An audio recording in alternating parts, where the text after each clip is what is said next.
This is a perfect hunting machine.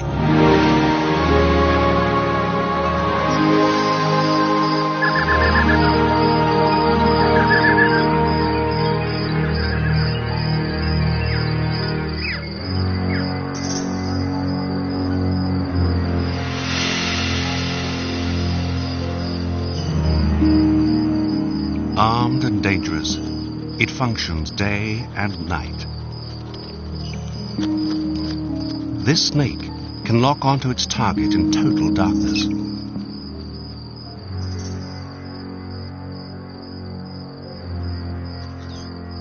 With nature's equivalent of night goggles, it tracks its victim using infrared.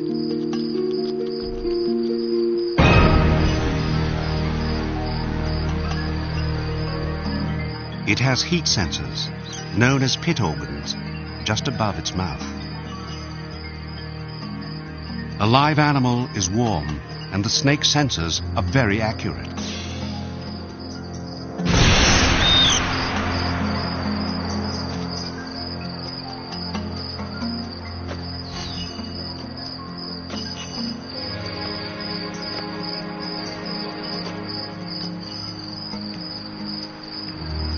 The snake deploys a weapon that is quick and deadly.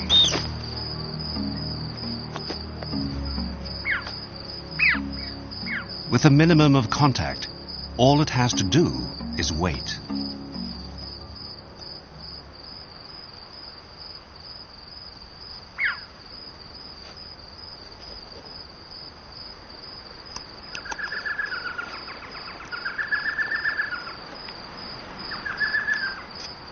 The weapon is a lethal chemical, venom.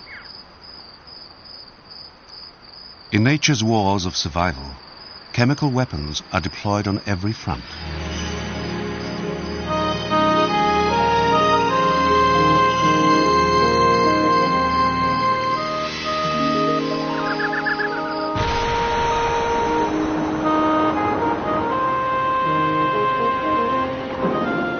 Chemical warfare is everywhere.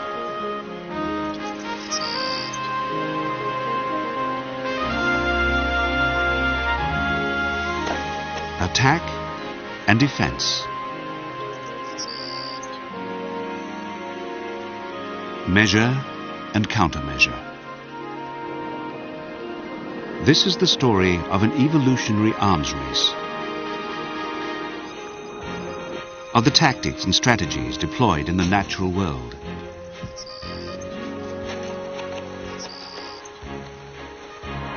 Some weapons are advertised to act as a general deterrent.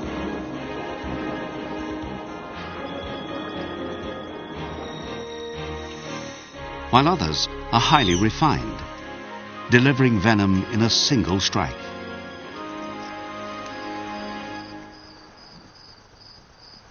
Some weapons are specialized. An accurate delivery system. The scorpion probes for the most effective place to sting. Venom is precious and not to be wasted.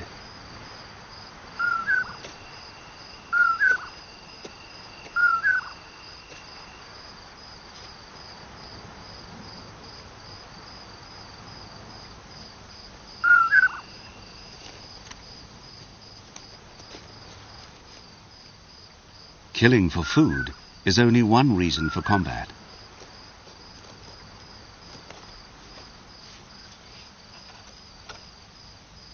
A quarrel with a rival leaves no way out.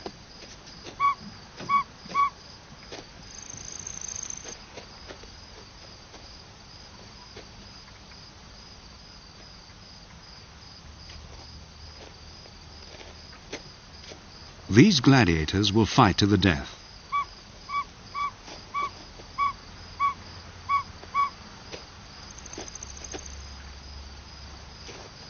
An environment as harsh as this cannot sustain too many predators.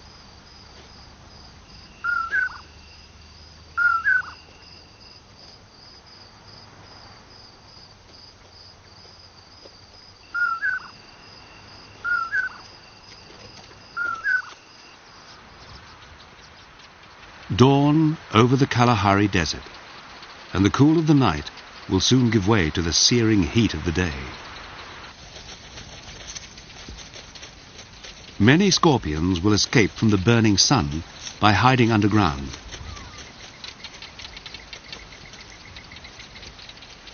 In such difficult living conditions, the stakes are high.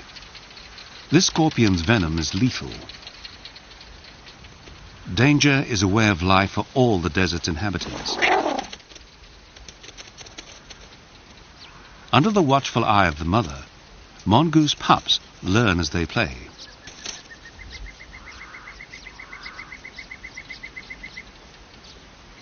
There is only one lesson: survival.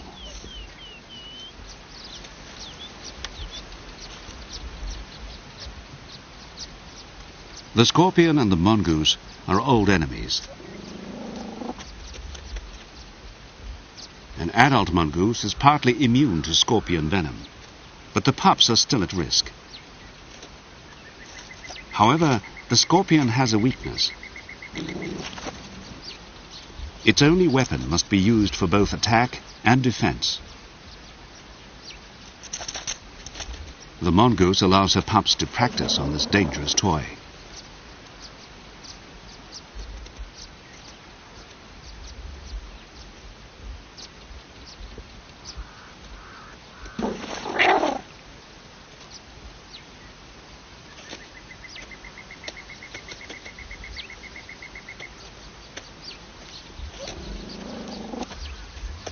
But the pup finally learns the trick, and without the tip of its tail, the scorpion is just something good to eat. Even if there are creatures that have learned how to cope with it, venom is nature's most efficient weapon. In the forests of North America, chemical warfare occurs in the most unlikely places.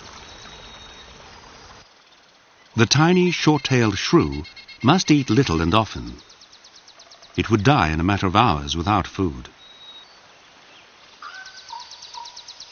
It stockpiles provisions.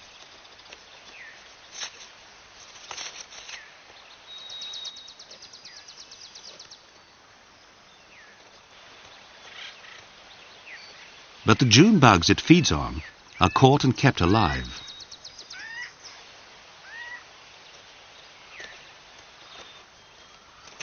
The shrew is the only mammal to exploit venom. Its saliva paralyzes its victims, keeping them fresh and ready to serve.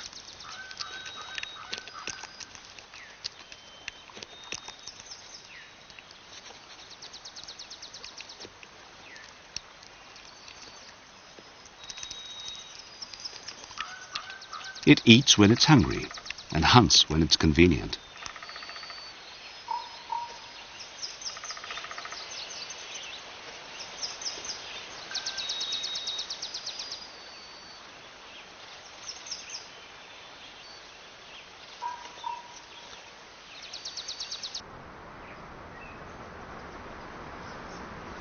Carrying deadly weapons can be an effective deterrent.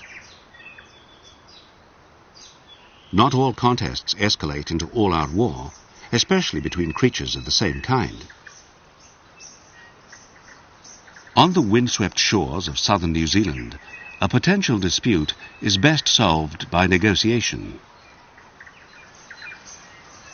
There's no need to unleash chemical weapons in a squabble with a rival. The jumping spider relies mainly on acute eyesight, so first he tries visual threats.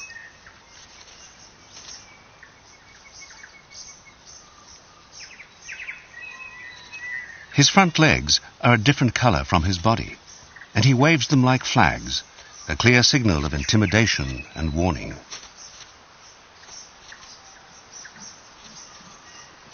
But they both want to claim this prime territory. It's attractive to females and rich in prey. Threatening gestures don't have the desired effect, so they resort to a ritualized dance. Hard physical violence is too much of a risk.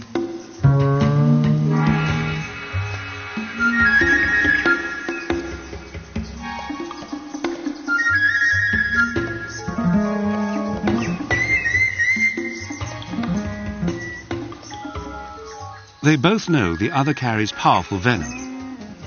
They carefully measure each other's size and strength.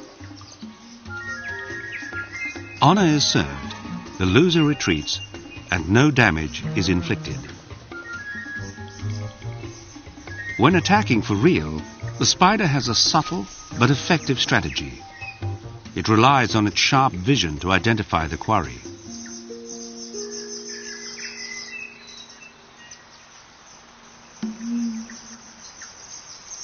Like a cat, it stalks its prey until it's close enough to pounce.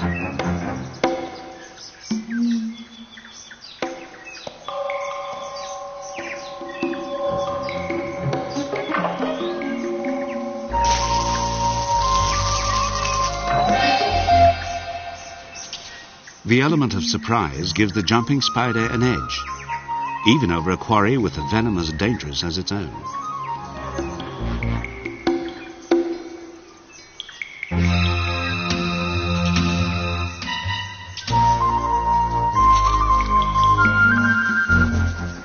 Before its victim can react, the jumping spider bites, injecting lethal poison.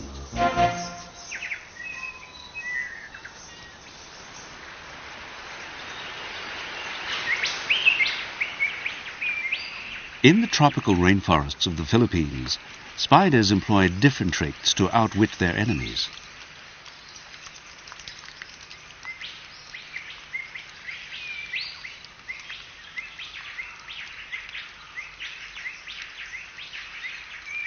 Delicate and fragile, this spider has feeble sight.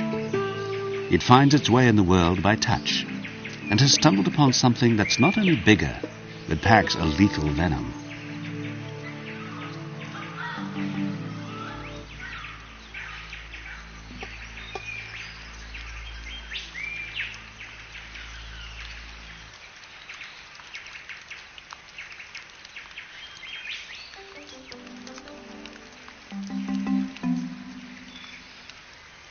But this spider has a secret chemical weapon.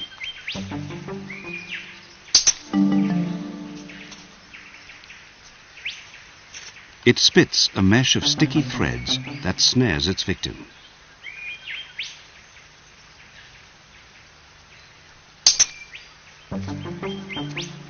For a spider, its head is unusually large relative to its body. Special glands are primed with this modified venom. It spits 2 barrels of fluid from either side of its head.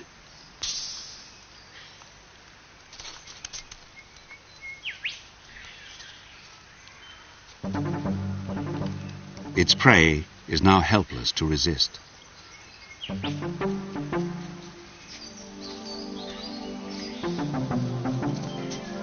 The spitting spider now spins a silk body bag, which makes the package easy to maneuver.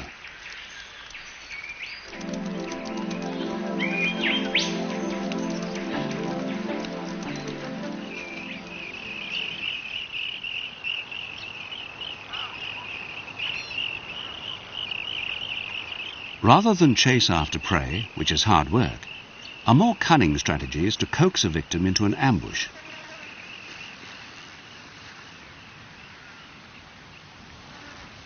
The highly venomous Australian death adder does just that. To make a successful ambush means first finding a suitable hiding place.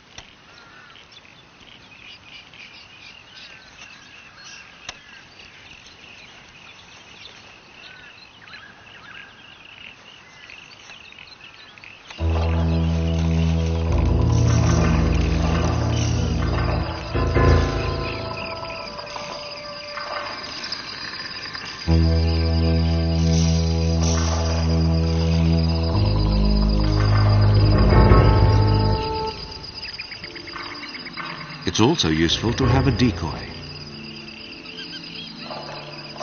This enticing, tempting worm has a death adder attached to the end of it.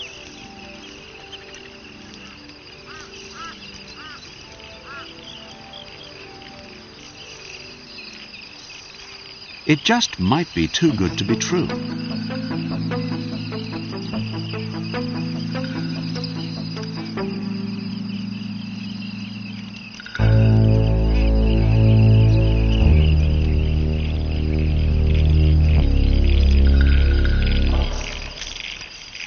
Trick or treat?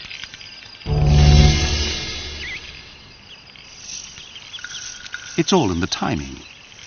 Death adders can miss, but not often.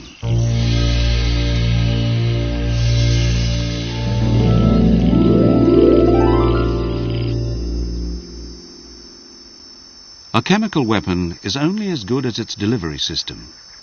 A target must be identified and engaged before attack.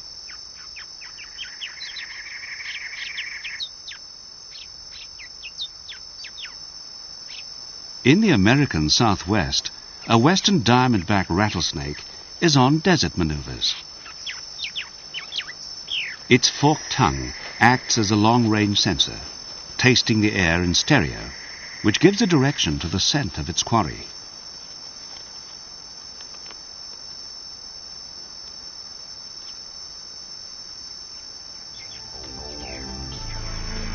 Target in sight. The snake is on final approach. But speed is essential to the snake. The strike is so fast, it can only be followed by slowing down the action.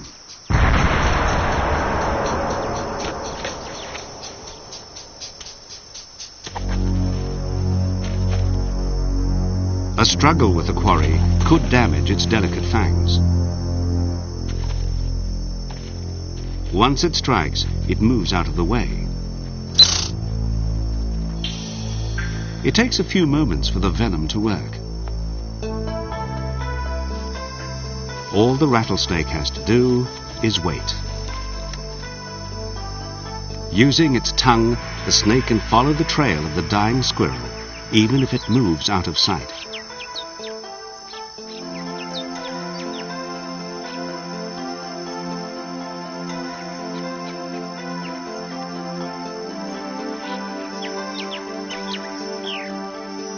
Snakes don't have crushing jaws.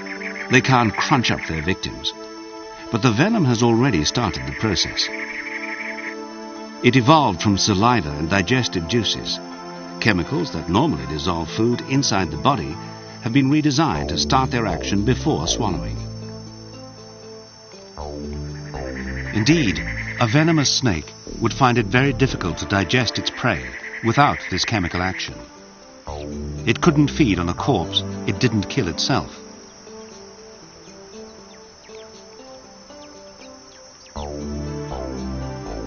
This sophisticated chemical occurs in different forms throughout nature.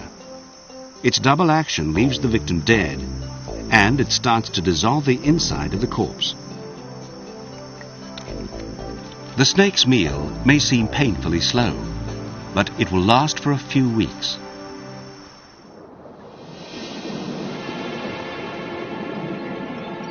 The beauty and tranquility of a coral reef is deceptive. The most deadly chemical warfare is fought underwater.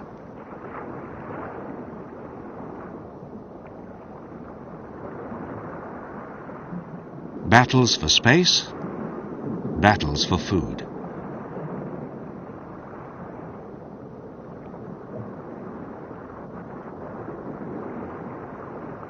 The reef is the center of a thriving community of marine life, and in a crowded metropolis, there will always be conflict.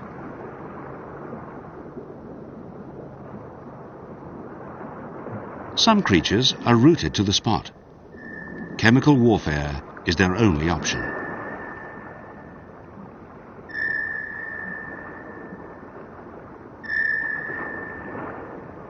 The coral can't go after its prey, so it waits for its prey to come within reach.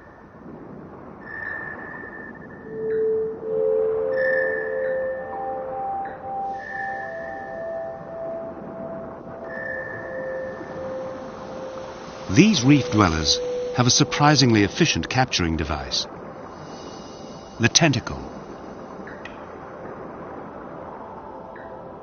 They're sensitive to touch, so they grab at anything that drifts by. But what makes this weapon so effective?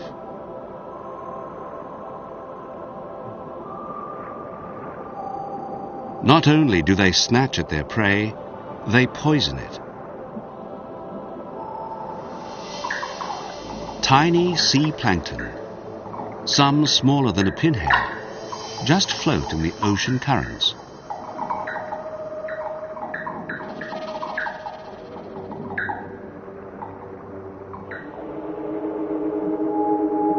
Until they come too close to a tentacle.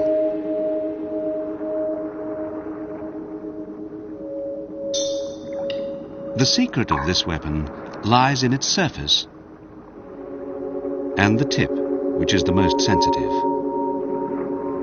These are not hairs on the surface.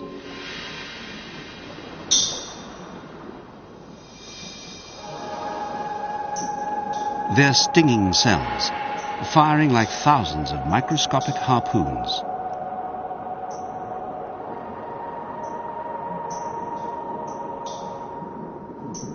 Each cell, loaded with venom, has a stiletto tip that acts like a sort of trigger. Attached to the end of a long coiled tube, it has an ingenious way to deliver the poison.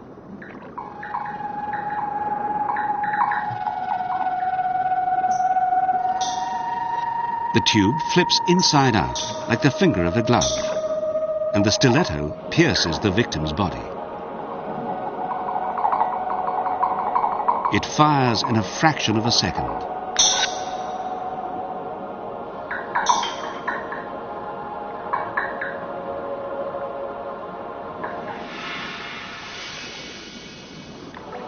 The weapon is so successful, it's found all over the reef. Sometimes it's used for bigger game, like these shrimp-like creatures.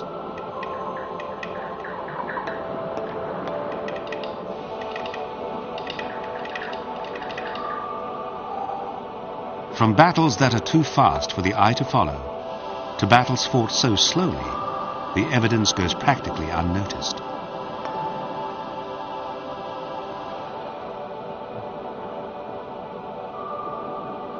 Corals are living colonies that are continually battling their neighbors for space.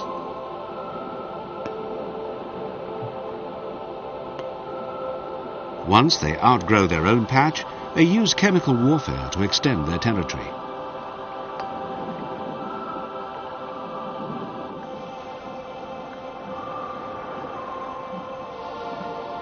The only visible signs of the conflict are these white scars at the boundaries.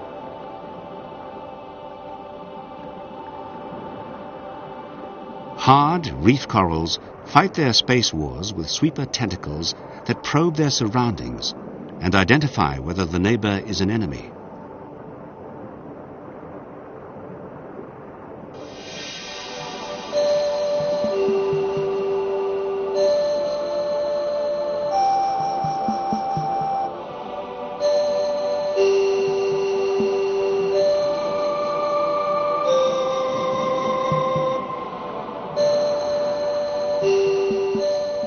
Throughout the oceans, chemical warfare plays a major role in attack and defense. The master of disguise, the octopus, has a familiar problem.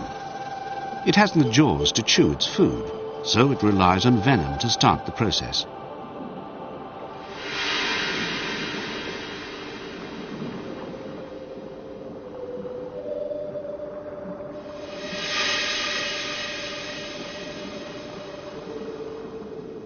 And weapons designed for attack can be deployed for defense. Taken to extremes, the Australian blue-ringed octopus protects itself with venom so potent that one bite would be enough to paralyze 10 men.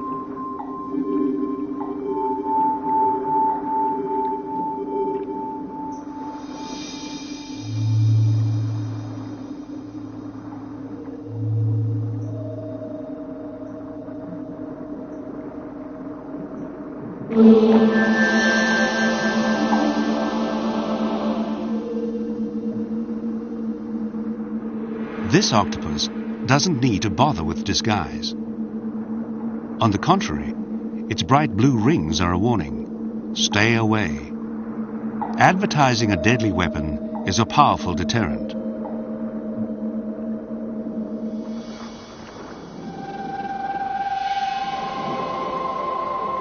The brilliant colors of the sea slug warn predators that attack would not be a good idea. A sea slug exploits other creatures' ammunition. It commandeers its weapons by eating coral tentacles and those deadly stinging cells. Not only does it avoid triggering the stings, but it passes them intact to the outside of its body. Its stolen weapons are primed and ready. Powerful defense gives a better chance of survival.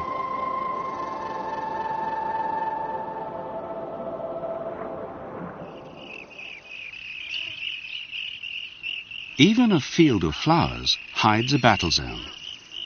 Plants must depend entirely on chemical warfare to defend themselves. At one level, plants and insects need each other. As insects drink nectar, the flower is pollinated. On another level, insects destroy plants.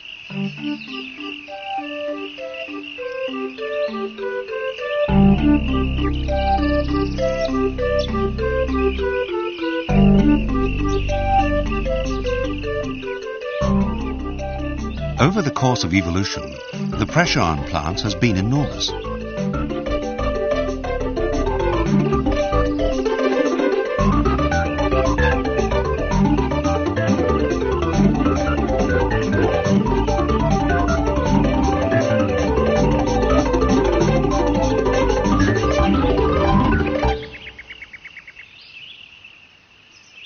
This battle for survival has escalated into an arms race.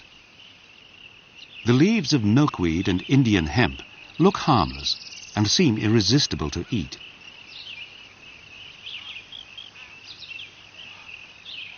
But as soon as the leaf is damaged, it oozes a poisonous, sticky latex.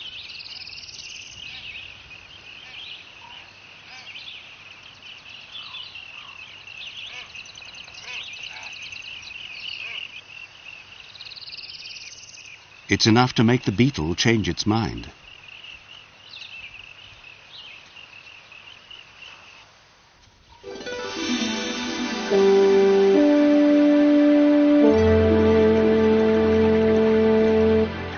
In a world rife with chemical warfare, it saves a lot of trouble to recognize which animals are harmless and which to leave alone.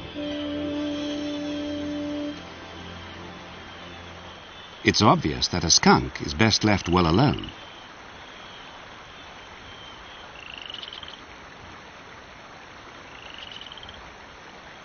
But this newt seems harmless enough. The newt holds its defense in reserve. It prefers not to attract attention to itself.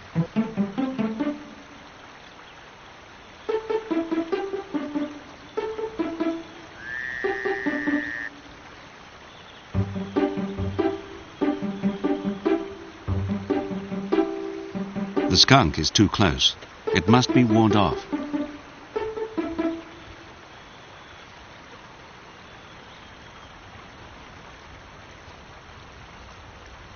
A defensive posture is not an idle threat. Normally, the newt relies on camouflage, but when it senses danger, it flashes its bright colors.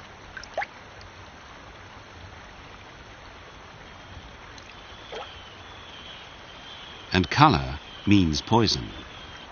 The skunk leaves the newt to itself.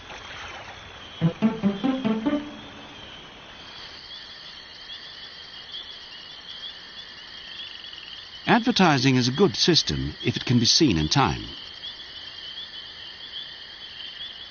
This greater snake is about to shed its skin.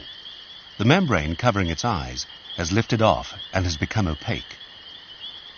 It can smell the salamander, but it can't see it.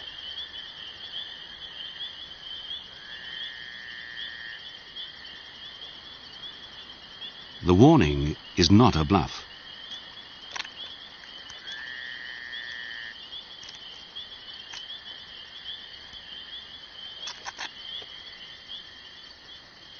The salamander can back up its threat.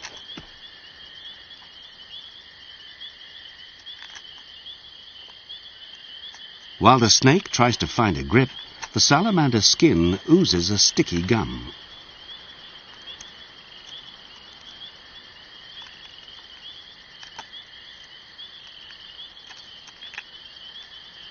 Like a child with toffee, the snake's jaws are stuck fast.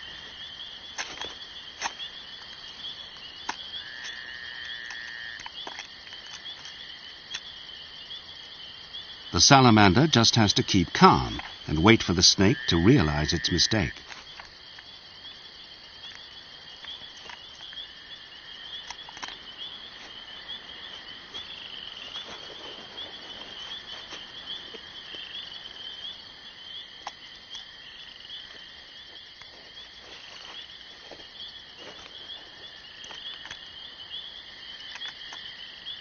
The snake is in danger of suffocating.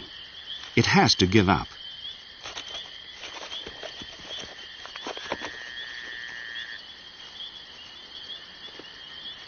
None the worse, the salamander can leave. But the snake is an undignified mess. Visual signals don't always work, so there are other ways of giving the alarm.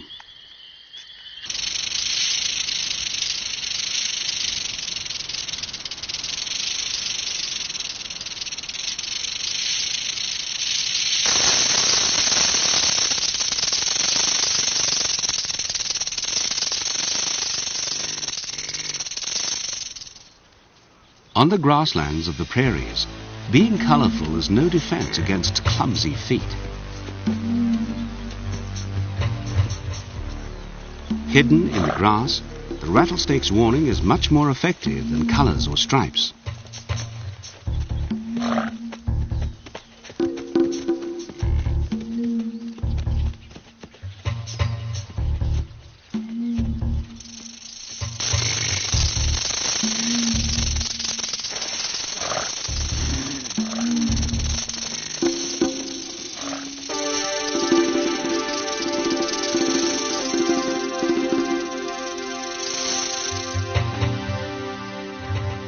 All kinds of snakes shake their tails when they're excited, like this non-venomous king snake.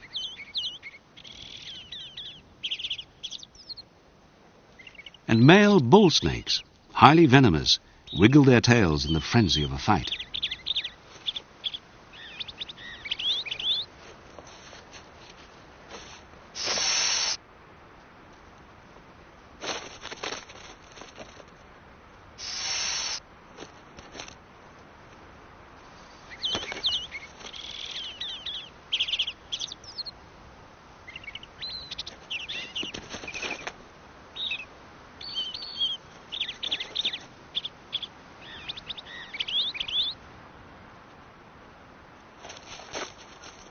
If a snake has to shake something, its tail is its only option.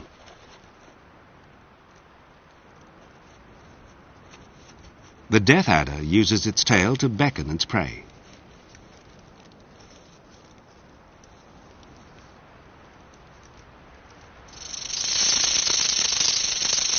So the rattlesnake's warning is a refined form of body language.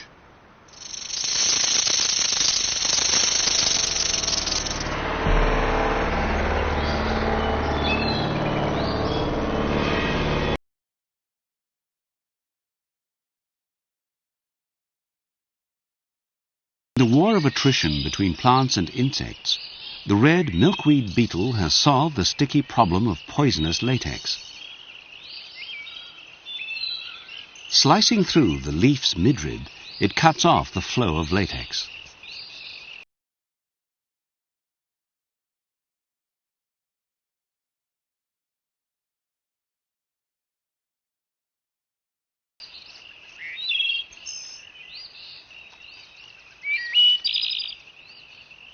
The fluid leaks out, and the beetle eats the tip of the leaf without poisoning itself.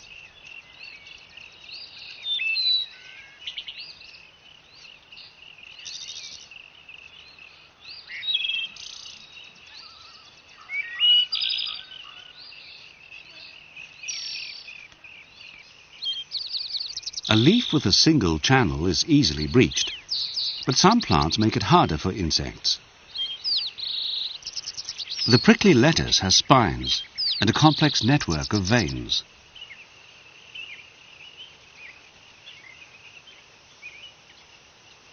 But even that's no problem for the cabbage looper caterpillar.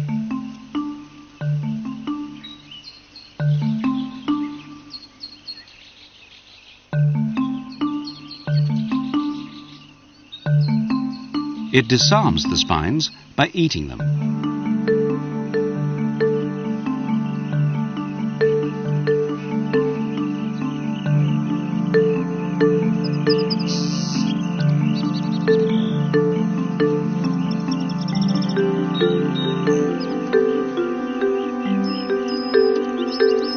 Then, anchoring itself to the leaf with its back legs, it starts to defuse the leaf's weapons.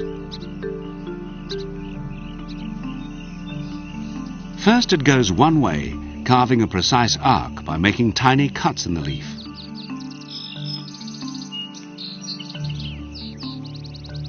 The cuts don't join up yet, so the poisonous latex can't escape.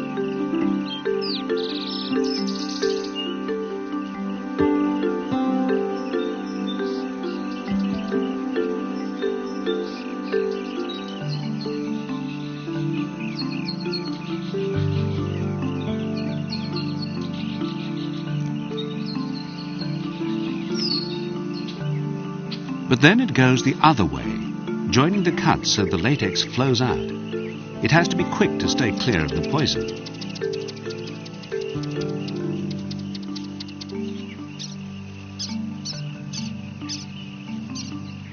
Any fluid it has picked up must be cleaned off.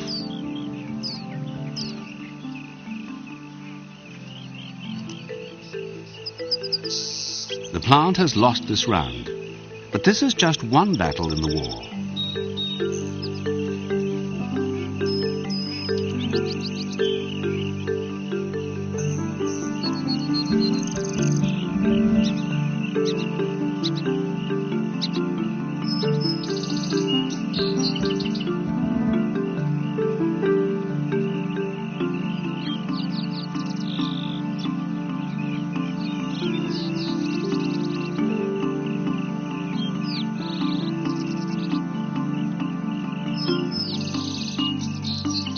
This is St. John's wort. Its leaves are very poisonous. But the poison is only activated by sunlight. The tortoisid moth caterpillar isn't deterred. It spins silk lines attached to the leaves.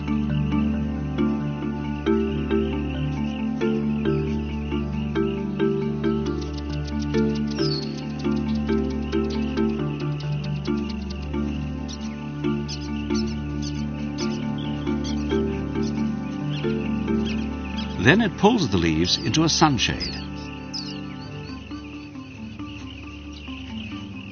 And the plant is safe to eat.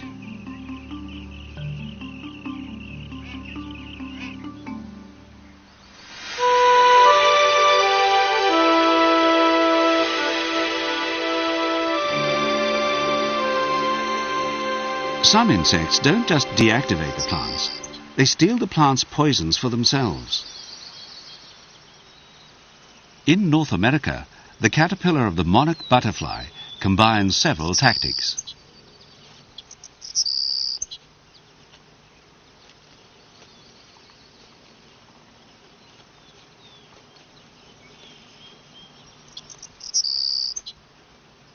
It cuts the midrib at the base, so that the leaf folds over on itself and blocks the flow of the poisonous latex.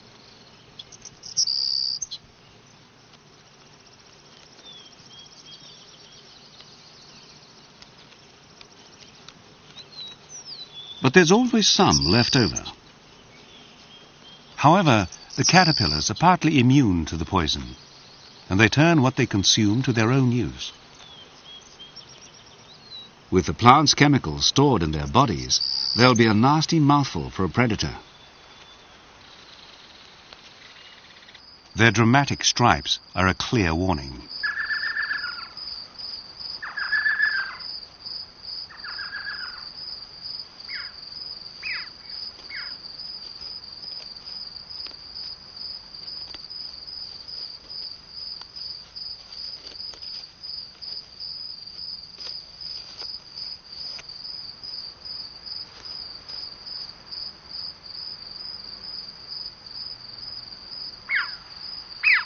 As the caterpillars turn into butterflies, they retain the poisons they've accumulated.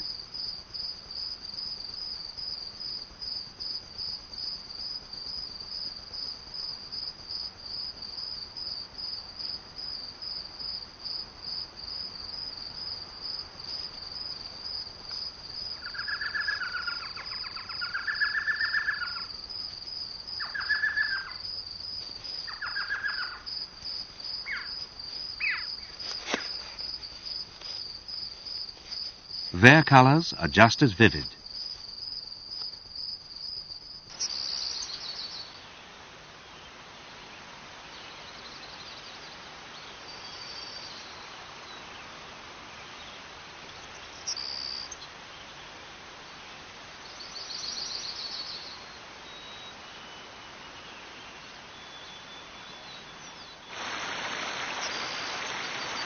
As soon as they emerge, the butterflies are ready to mate and give rise to new generations.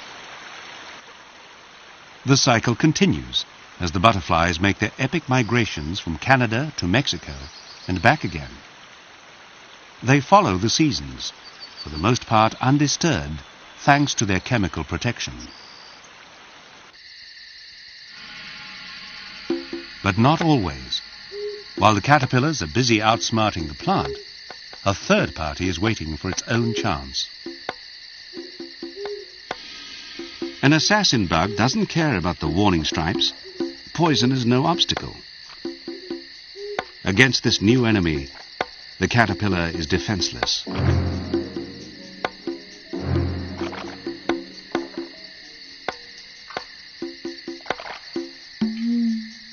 What one assassin bug has, another one wants. The unfortunate caterpillar becomes the prize in a squabble.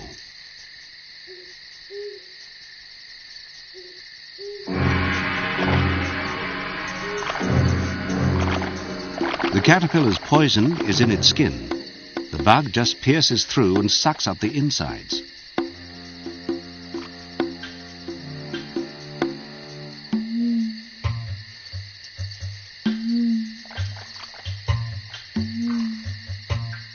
In a strange twist, by taking the caterpillar from the leaf, the bug has become the plant's ally.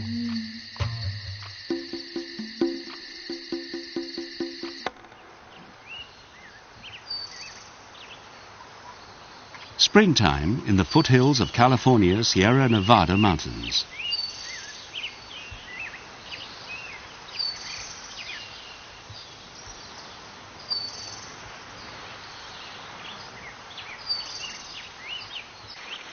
Here, a dangerous predator has an unusual problem: organized resistance.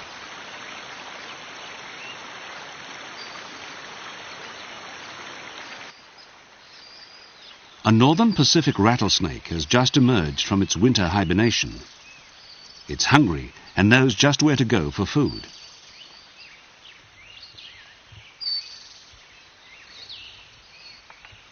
But these California ground squirrels have met this problem before. They have a plan.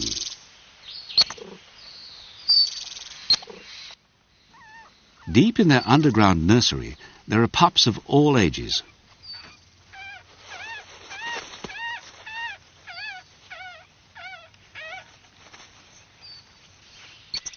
They are the snake's favorite food.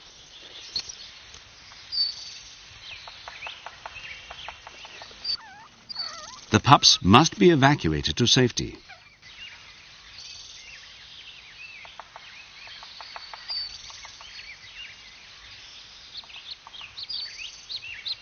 It's not that easy for the snake. Like a well-disciplined platoon, the guards outface the enemy.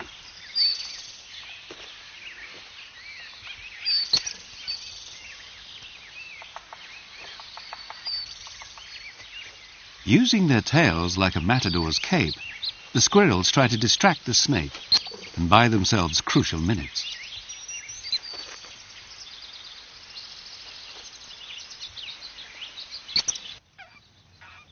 The pups can only be moved one at a time.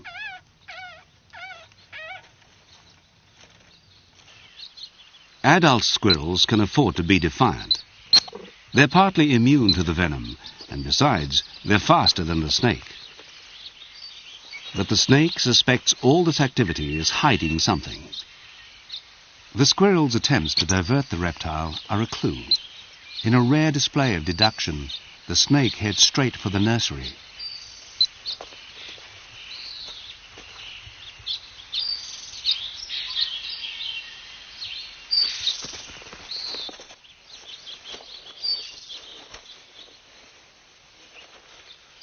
This time the ploy worked, though.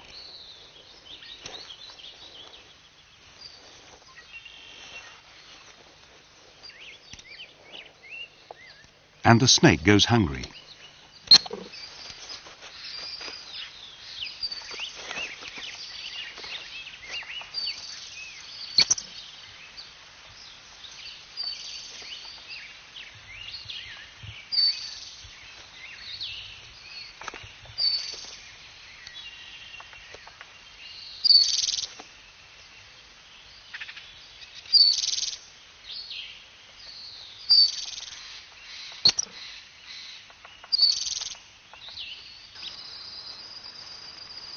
On the other side of the world, snakes rule supreme.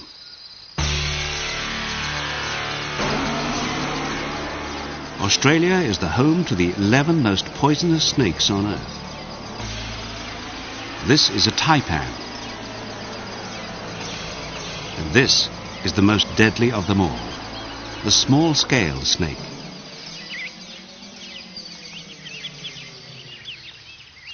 It is so dangerous that one bite provides enough venom to kill 250,000 mice.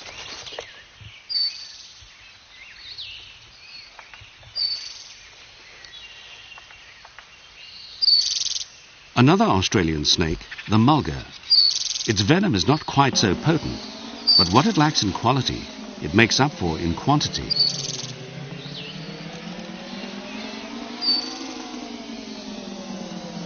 Either way, it seems that the killing power of these snakes far outweighs their need.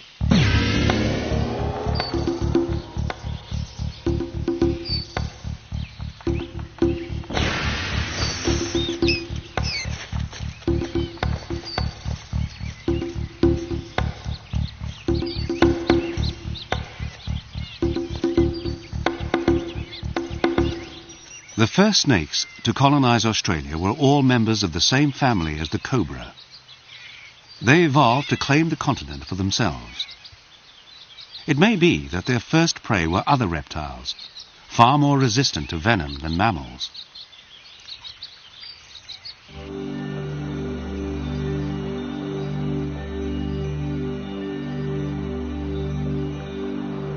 Snakes aren't limited to dry land. Sea snakes are completely at home in the water.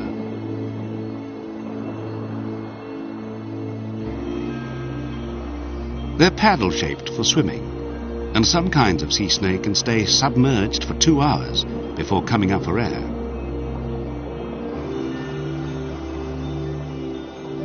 And sea snake's venom is among the most powerful in the world.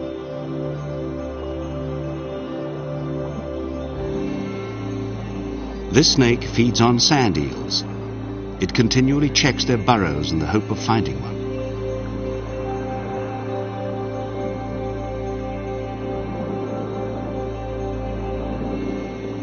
These stripes command a healthy respect. The sea snake lives a peaceful life. Among the serene and colorful reef community are fish that carry arms strictly for defense.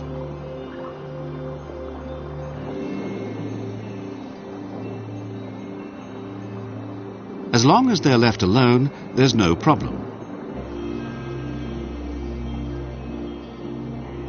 The pufferfish is deadly poisonous and can afford to be clumsy and slow swimming.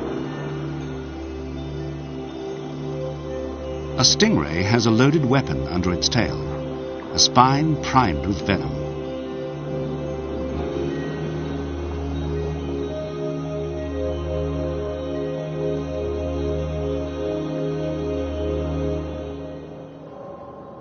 And under the fluttering fins of the lionfish is an entire arsenal of spines, each deadly.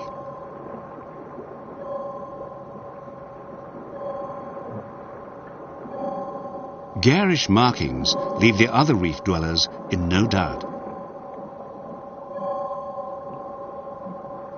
Big fish stay away, and little fish are eaten.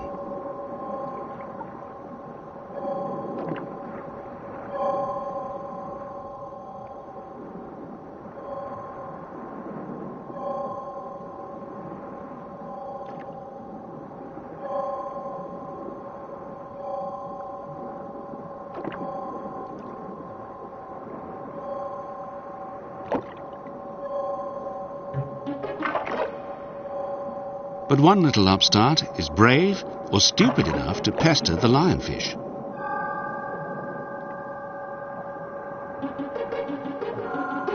It's a junior pufferfish.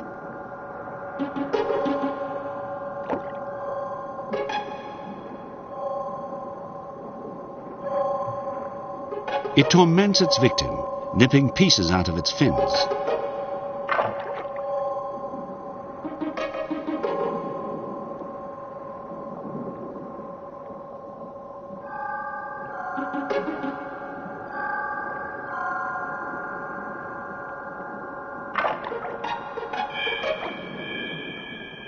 Losing patience, the lionfish snaps at it. But all it can do is spit out the deadly mouthful. In any arms race, for every weapon developed, there is a countermeasure. For every strategy, there is a defense. There are no winners and no losers, only survivors.